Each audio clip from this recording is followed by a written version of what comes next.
అంటే hitech city అనే ఒక గుండ్రటి బిల్డింగ్ కట్టిండని, ఆయనే పవర్ పాయింట్ ప్రజెంటేషన్ ప్రపంచానికి పరిచయం చేసిండని, ఐటీ అంటే ఆయనతో వచ్చిందని చెప్తుంటారు. నేను ఒక 25 ఏళ్ళు జర్నలిజంలో ఉన్న, ఒక జర్నలిజం ప్రొఫెసర్గా పనిచేసిన, ఒక పిహెచ్డి స్కాలర్గా పొలిటికల్ ఎకానమీని, పబ్లిక్ పాలసీని చదివినోడిని. నా పిహెచ్డి టాపికే political economy of Andhra Pradesh media. World bank Chandrababu Naidu గారు ముఖ్యమంత్రిగా ఉన్న కాలంలో 90,000 కోట్ల రూపాయలు డబ్బులు ఇచ్చింది.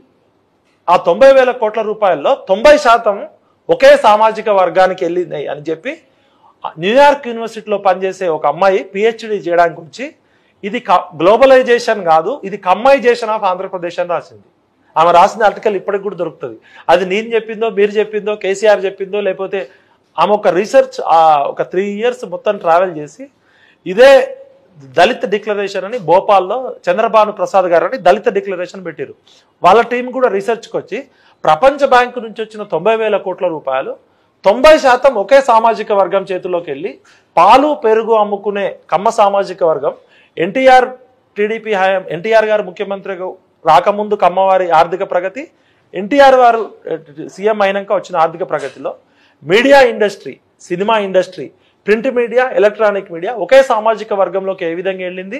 చంద్రబాబు నాయుడు గారు వచ్చినాక ఈ పాలు పెరుగు వ్యవసాయ కుటుంబాల నుంచి రైస్ మిల్లులు వచ్చిన ఈ చిన్న చిన్న వాళ్ళు ఈ 90,000 కోట్ల రూపాయల డబ్బులతోటి ఏ విధంగా గ్లోబలైజేషన్లో కాంట్రాక్ట్లు వెళ్ళరు అనేది ఆమె చేసిన రీసెర్చ్ ఆర్టికల్. ఒక కులానికి వ్యతిరేకం కాదు, ఒక కులానికి అనుకూలం కాదు.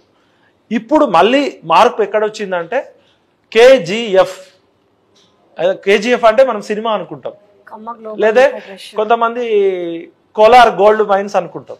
కానీ కమ్మ గ్లోబల్ ఫెడరేషన్ అనే ఒక మీటింగ్కి ముఖ్యమంత్రి గారు వెళ్ళి కమ్మవారు అంటే అమ్మవారు, విజయవాడలో పైన అమ్మవారు, కింద కమ్మవారు అని చెప్పారు.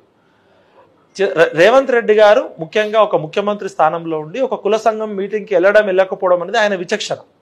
ఇప్పుడు ఒక కుల సంఘం మీటింగ్కి వెళ్ళినప్పుడు ఇవాళ కొన్ని వేల కులాలు ఉన్నాయి, మరి అన్ని కుల సంఘాల మీటింగ్కి వెళ్ళాల్సి వస్తుంది. రేపు మా బుడబుక్కల వాళ్ళు గ్లోబల్ మీటింగ్ పెట్టుకుంటారు, ఆ మీటింగ్ కూడా వెళ్ళాల్సి వస్తుంది. ఎందుకు రిచ్ సంఘం కదా ఇది.